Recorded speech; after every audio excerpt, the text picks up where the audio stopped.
আসসালামু আলাইকুম রহমতুল্লাহি ওবরাকাতু।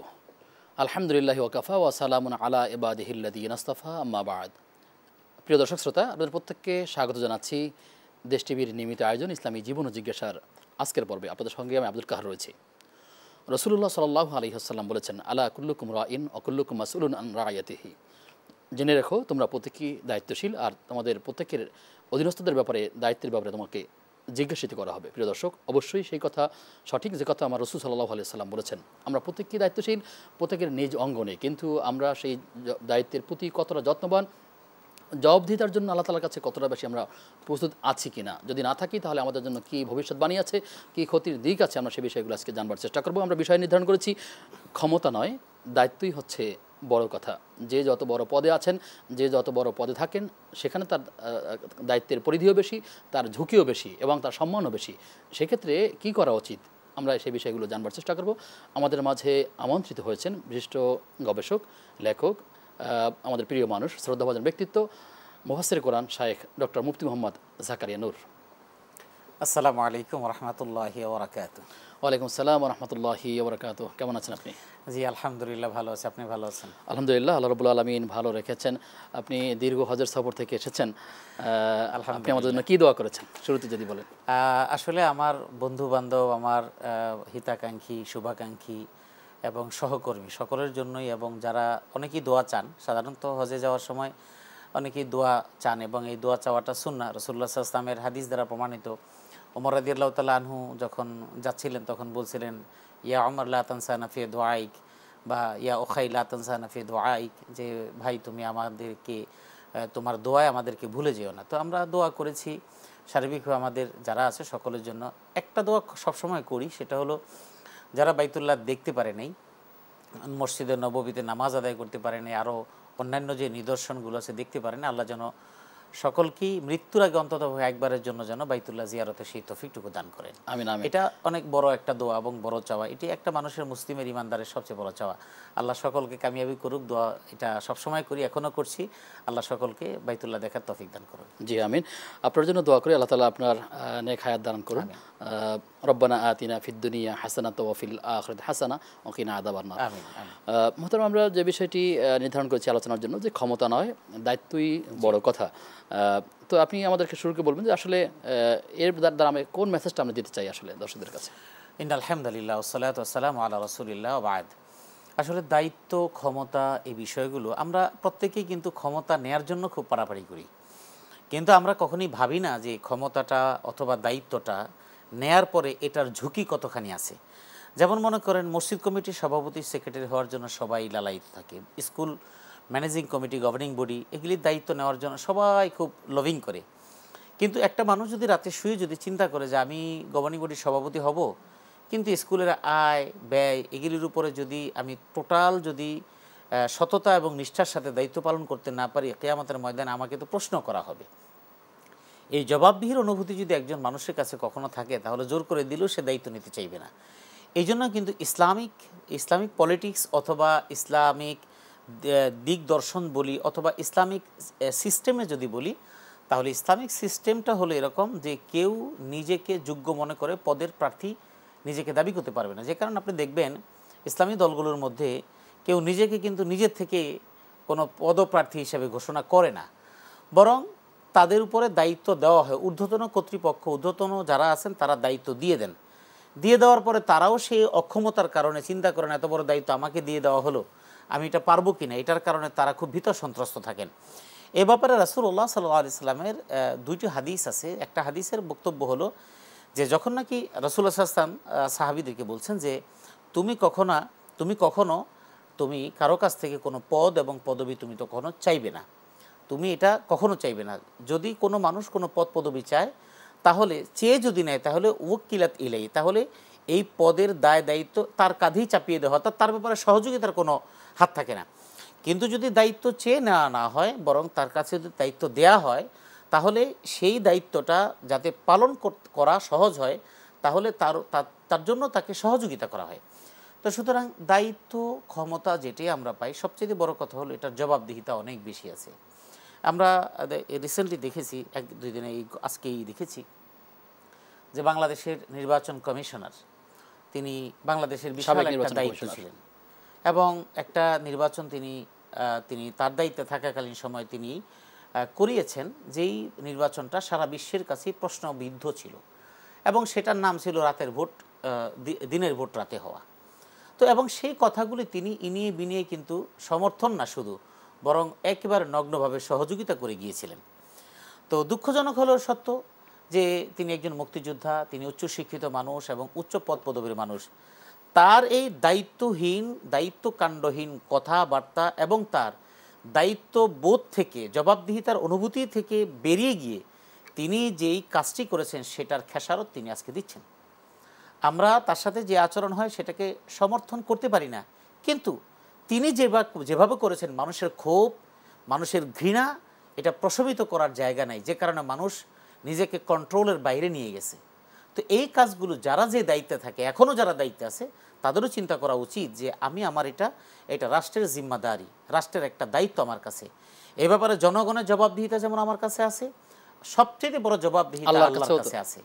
এবং এরকম অসংখ্য হাদিসও আছে যে কোনো মানুষ যদি কোনো দায়িত্ব পায় অথবা কোনো মানুষের জনপ্রতিনিধি হয় অথবা যে কোনো বিষয় হয়, এবং আর যদি এমন হয় ওহু আগাশুন লাহুম ইল্লা হাররামাল্লাহু আলাইহিল জান্নাহ, আর তিনি যদি তাদের সাথে প্রতারণা করেন, দায়িত্ব যেটা সেটা না করে তাদের সাথে প্রতারণা করেন, ইল্লা হাররামাল্লাহু আলাইহিল জান্নাহ, তার উপরে জান্নাত হারাম করে দেওয়া হয়। তিনি আমানতের খেয়ানত করেন।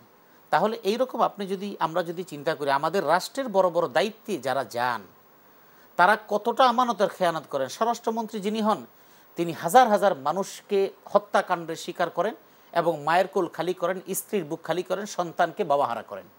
অধিকাংশ চরিত্র ভালো থাকতে পারে, আমাদের সেটা জানা নেই। বাণিজ্য মন্ত্রী যিনি হন তাদের ক্ষেত্রে, অধিকাংশের ক্ষেত্রে আমরা দেখতে পাই তিনি তাদের থেকে টাকা পয়সা নিয়ে সিন্ডিকেটকে একদম দারুণভাবে তাদেরকে সাপোর্ট দিয়ে দেশের আপামর জনসাধারণকে তিনি এতটাই ভোগান্তিতে ফেলেন তারা নাস্তানাবুদ হয়ে যায়।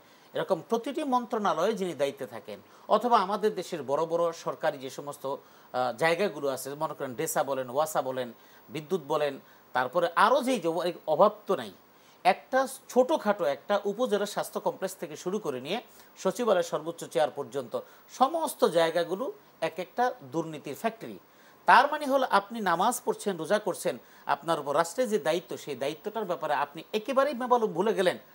আপনার এই দায়িত্বের ব্যাপারে আল্লাহ প্রশ্ন করবেন। এই যে চেয়ার, এই চেয়ারটা ক্ষমতা আছে, কিন্তু এটার একটা ক্ষমতার সাথে সাথে এটা দায়িত্ববোধ আছে। এই হলো ক্ষমতা আমাদের মূল না, দায়িত্ববোধটা সবচেয়ে বড় জিনিস। আপনি একটা হাদিস শুরুতে উল্লেখ করেছেন যে আলা কুল্লুকুম রাইন ওয়া কুল্লুকুম মাসউলুন আন রাইয়াতিহি। হাদিসটা আরও বড়, বুখারী এবং মুসলিমে হাদিসটা এসেছে। তো শুরুর এই অংশটুকু এটাই বোঝায় যে যেখানে আছে, যেমন আমি এখানে আছি, আমি কিন্তু এই চেয়ারের দায়িত্বশীল। এখন যতক্ষণ পর্যন্ত আমি অনিয়ারে থাকবো, কথা বলবো, ততক্ষণ পর্যন্ত ইসলামের যে মেসেজগুলো আছে সেগুলো আমি যদি সত্যিকারে না দিয়ে যদি গোপন করে যায়, হাসরের ময়দানে আমাকেও প্রশ্নবিদ্ধ করা হবে, আমাকেও জবাবদিহি করতে হবে। তার মানে প্রতিটা মুহূর্ত, প্রতিটা ক্ষেত্র, প্রতিটা চেয়ার একজন মানুষের জন্য দায়িত্বপূর্ণ এবং এর ব্যাপারে আল্লাহর কাছে জবাবদিহি করতে হবে। তো আপনি একটা প্রসঙ্গ নিয়ে এসেছেন, কেউ যদি বাধ্য হয়, আমরা দেখেছি কেউ যদি নিজের উৎসাহী হয়ে কোনো অন্যায় কাজে সাপোর্ট করে অথবা কোনো অন্যায়কে এগিয়ে দেয়, সহযোগিতা করে, সেহেতু তার শাস্তি হবেই। সেটি কোনো ব্যক্তি হাতে তুলে নেবে কিনা সেটিও আপনি বলবেন। আর যদি কেউ চাকরি করবার কারণে বাধ্য হয়, অনেক সময় আমরা বলে থাকি না যে আমরা চাকরি করি, আমার হাত বাঁধা, আমি নির্দেশের গোলাম, আমাকে এটা করতে হচ্ছে, না করলে আমার জীবন থাকে না, অথবা আমি যে পদে আছি না হলে আমাকে পানিশমেন্ট দেওয়া হবে, অথবা আমাকে এই চাকরি থেকে পদচ্যুত করা হবে। তো এই সকল ক্ষেত্রে ওর উপায় কি আসলে? সেক্ষেত্রে কোনটা আমাদের ফলো করা উচিত? এটা কথাটা সুন্দর। শয়তান আমাদের সামনে কথাটা তো সুন্দর করে উপস্থাপন করে। আর শয়তান তো আলাদা কোনো মানে অশরীরী কিংবা শরীরী কোনো অবয়ব না। ইন্না শাইতানা ইয়াজরি মাজরাদ দাম। শয়তান আমাদের রক্তকণিকা যে প্রবাহিত হয়, এই রক্তকণিকার মাঝে সে প্রবাহিত হয়। এবং ইন্না শাইতানা ইয়াহদুরু ফি কুল্লি শানি। শয়তান উপস্থিত হয় যেই মানের, ওই মানের গিয়ে উপস্থিত হয়। তো এখন যিনি বড় দায়িত্বে আছেন তিনি বলবেন আমার হাত পা তো বাঁধা। প্রশ্ন হলো তোমাকে এই হাত পা বাঁধতে বলেছে কি? পৃথিবীতে এই চাকরি ছাড়াও তো চাকরি করার সুযোগ আছে। একজন সরকারি কর্মকর্তা বেতন কত পান? সর্বোচ্চ ধরে নিলাম 1 লাখ। 1 লাখ টাকা বেতন নাই, ধরে নিলাম 1 লক্ষ টাকা বেতনের সর্বোচ্চ। নর্মাল যেই চাকরিগুলো আমাদের দেশে হয় সেগুলো 30, 25, 20, 35, 40, 50, 60-এর মধ্যে। তাইলে ৩৫,০০০ টাকা, আমি নিচের দিকে চলে আসলাম, ৩৫,০০০ টাকা বেতনের একজন কর্মকর্তা, তিনি যেই গাড়ি মেনটেন করেন, তার ওয়াইফ যেই গাড়ি মেনটেন করে, তার সন্তান যে স্কুলে পড়ে, তিনি যেই বাসায় থাকেন, এই সব কিছু খরচ, স্বাভাবিক খরচ হলো তার ৫ লক্ষ টাকা। এখন প্রশ্ন হলো, আমি যে বলছি আমার হাত পা বাঁধা, আমি এই চাকরি ছেড়ে অন্য জায়গায় যেতে পারি, কিন্তু আমি জানি অন্য জায়গায় গেলে আমি ২ লাখ টাকা মাসের স্যালারি পাবো, কিন্তু আমাকে ঠিক ৯টা অফিসে ঢুকতে হবে, ঠিক ৫টায় বেরোতে হবে, ১ সেকেন্ড আগেও আমি বেরোয়ার সুযোগ নাই, এবং ছুটি ছাটা এগুলি কিছু ভোগ করতে পারেন। কিন্তু সরকারি আমার কোর্টে চেয়ারের উপরে কোটটা ঝুলিয়ে আমি যদি বাইরেও থাকি কোনো সমস্যা নাই। কিন্তু এখানে একটা বক্তব্যই আছে যে রাষ্ট্রের ছোট চাকরি হোক, সেখানে ঢুকাটাই বড় কথা, কিন্তু এখানে নামটা থাকলেই শুধুমাত্র এখানে হাদা মিন ফদলি রব্বি, একজন সুদখোর ঘুষখোর সে চুরি চামারি করে সারা জীবন লুটপাট করে বাড়ি বানিয়েছে ১০ তলা, এরকম সবগুলি বাড়ির সামনে লিখে দেয় হাদা মিন ফদলি রব্বি, এটা হলো এটা হলো আমার রবের অনুগ্রহ, এটা আমার রবের অনুগ্রহ। তার মানে এইরকম বহু মানুষ আছে। তো এখন বিষয় হলো হাত পা বাঁধা যারা বলে, এটা হলো শয়তানের সবচেয়ে বড় ধোঁকা এবং অস্ত্র, যে আমার হাত পা বাঁধা। পুলিশ বিভাগের একজন লোক বলতেছে আলেমদেরকে পিটাতে হবে। আমি যদি প্রশ্ন করি যে ভাই আপনি আলেমদের উপর পিটাচ্ছেন, এই মাদ্রাসার ছাত্রগুলো ওরা নিরপরাধ, আপনি নিজেও জানেন, আপনি তাদেরকে কেন লাঠি পিটা করছেন? বিগত সময়গুলোতে আমরা দেখেছি। বলে হুজুর কি করা, কিছু করার নেই, আমাদের হাত পা বাঁধা। তোমার এই হাত পা বাঁধার এই অজুহাতটা আল্লাহর কাছে তোমাকে একদম পাই টু পাই তোমাকে জবাবদিহি করতে হবে। কারণ তোমার হাত পা বাঁধা কোথায় ছিল? তুমি এখানে যেই প্রশাসনে থেকে যেই সুযোগ সুবিধা পাচ্ছ, তোমার শরীরে শক্তি সামর্থ্য দিয়ে কি এই পৃথিবীতে হালাল উপার্জনের আর কোনো জায়গা ছিল না? আল্লাহ তোমাকে প্রশ্ন করবেন। আল্লাহ হাদিসের মধ্যে যেটা আছে যে আমি কি তোমাকে চোখ দিই নেই, আমি কি তোমাকে ব্রেন দিই নেই, আমি কি তোমাকে অনুভূতি শক্তি দিই নেই? আলাম রব্বিকা ফিনা ওয়ালিদা ওয়ালা বাস্তাফিনা মিন উমরিকা সিনিন। এরকমভাবে কোরআনে কারিমে অসংখ্য আয়াতে বিভিন্ন বিষয়ে আল্লাহ পাক মানুষকে শুধু প্রশ্ন করছেন যে তোমার রব কি তোমাকে কোনো কিছু দেয় নেই? তো সুতরাং আমাকেও প্রশ্ন করবে হাত পা বাঁধা কোথায়? আমার কি অন্য কোনো কিছু করার মতো ক্ষমতা ছিল না, সক্ষমতা ছিল না? এগুলো হলো শয়তানি অজুহাত। শয়তান আমাদের ভিতরে বসবাস করে, আমরা এই অজুহাতটা দেখাই। সবকিছুতে এই অজুহাত দিয়ে চলে, এই অজুহাত দিয়ে চলবে না, আল্লাহর কাছে পূর্ণ জবাব দিয়ে তাকে দিতে হবে। বরং প্রয়োজনে তার চাকরিটা চেঞ্জ করতে হবে, ছেড়ে দিতে হবে, বিকল্প পন্থা অবলম্বন করতে হবে। কিন্তু তারপরেও কারো উপরে জুলুম করা যাবে না, অন্যায় করা যাবে না, ন্যায়ের পক্ষে থাকার চেষ্টা করতে হবে। আপনার কাছে আবার আসবো বিরতির পর ইনশাআল্লাহ তাআলা। প্রিয় দর্শক, আপনারা দেখছেন ইসলামী জীবন ও জিজ্ঞাসা। সময় হয়েছে একটা বিরতির, ফিরছি কিছুক্ষণ পর, সাথে থাকুন।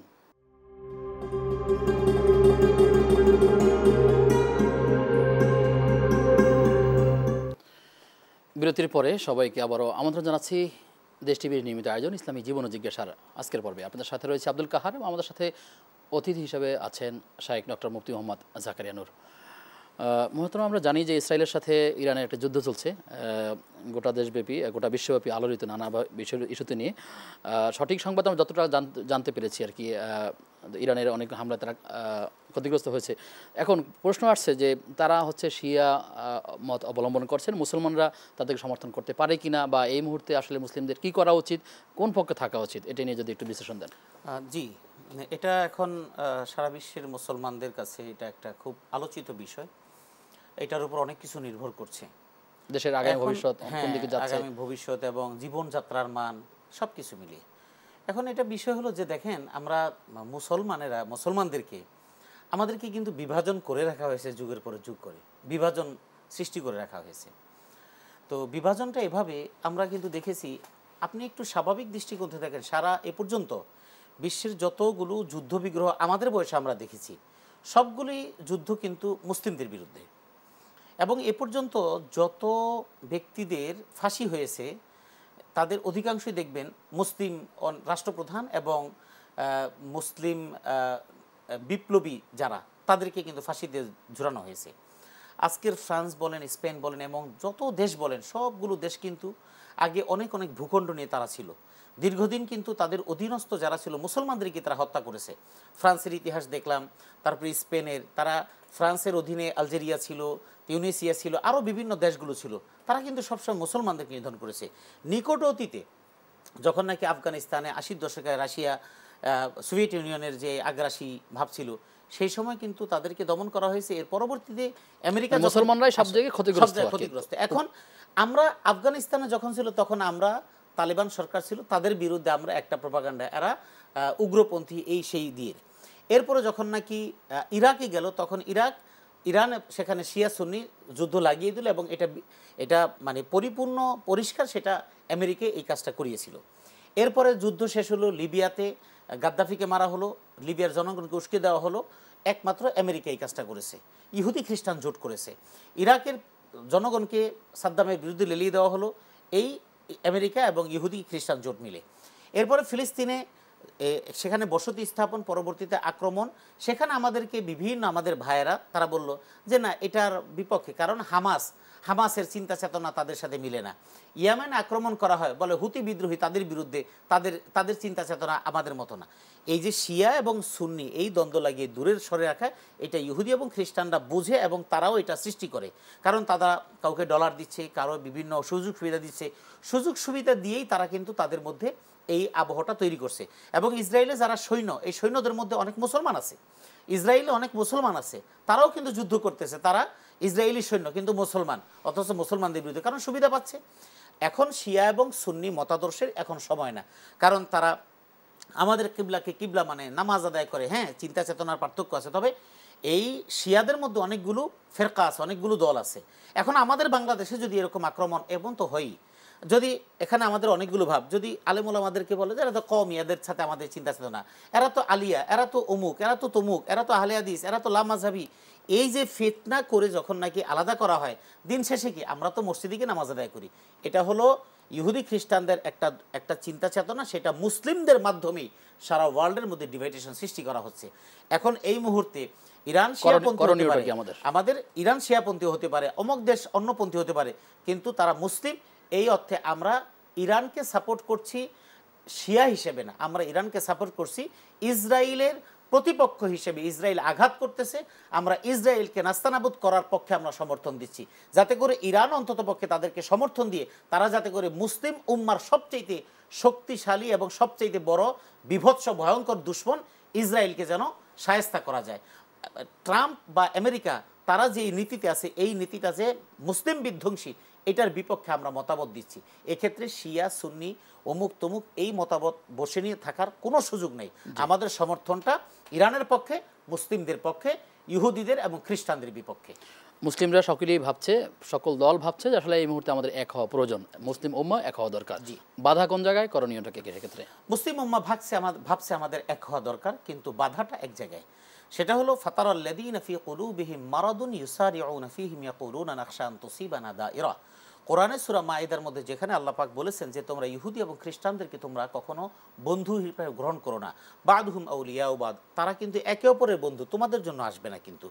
এরপরে আল্লাহ পাক রব্বুল আলামিন বলছেন যে যারা এই বিষয়টাকে পরিষ্কারভাবে দাঁড়াতে পারে না, তাদের উদ্দেশ্যটা কি, তাদের ভিতরের ভয়টা কি, তাদের ভিতরে তারা একটা আতঙ্কে থাকে যে যদি আমরা তাদের বিরুদ্ধে দাঁড়িয়ে যাই, না জানি তারা আমাদের উপর আগ্রাসী হয়ে যাবে, এরপরে আমরা যে সুযোগ সুবিধা নিয়েছি এই সুযোগ সুবিধাতে বঞ্চিত হয়ে যাব। এ কারণেই মুসলিম উম্মাহ এক একজন এক এক সুবিধা নিয়ে তারা দূরে আছে। তো আমাদের উচিত হলো, আমাদের কথায় তো সব হয়ে যাবে না, মুসলিম উম্মার চিন্তাভাবনা উচিত যে আল্লাহর উপর, এক আল্লাহর উপর ঈমান রেখে নিজেদের প্রযুক্তিগত সামর্থ্য অর্জন করা এবং শক্তিমত্তা অর্জন করে মুসলিম উম্মাহ একটা গোষ্ঠী, একটা জাতি, এই হিসাবে সারা বিশ্বের মধ্যে যদি দাঁড়াতে পারি, তাহলে হয়তো আমাদের বিরুদ্ধে কেউ চোখ তুলে তাকাতে পারবে না। যদি এটা না হয়, তাহলে আমাদের এরকম সময়ের ব্যবধানে মার্কেটই হবে। আমরা নিকট অতীতে সবচেয়ে বড় প্রমাণ দেখি আফগানিস্তানের উপরে নির্মূল করার যেই তাদের এমন কোনো পদ্ধতি নেই যেটা তারা করে নেই, তারপরে কিন্তু তারা লড়ে গেছে, জীবনের সব শেষ উজাড় করে দিয়েছে, কিন্তু তারা শেষ পর্যন্ত তারা বিজয় লাভ করেছে, এখনও টিকে আছে।